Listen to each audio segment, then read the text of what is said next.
Hi everyone, in front of me I've got LENOVO Tab E10 and let me share with you how to change the system language on this device. So let's start with opening the settings, and here we have to scroll down to the very bottom to find the system. Now let's tap on languages and input, and that was a misclick. Languages and input, and tap on languages.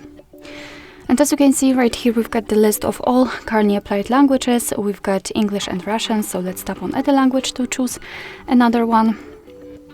And here we've been transferred to the full list of available options from which we can choose. So simply find yours and tap on it, and let me pick maybe this one.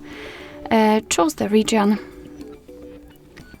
And as you can see, it will be immediately applied to this list, but the English is still a main one. So all we have to do right now is to reorder the languages.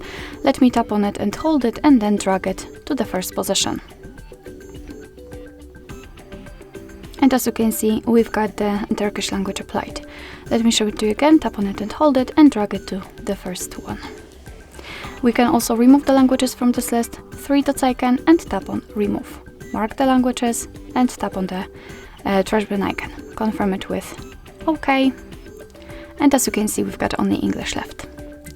Alright, so that will be all. Thank you so much for watching. I hope that this video was helpful, and if it was, please hit the subscribe button and leave the thumbs up.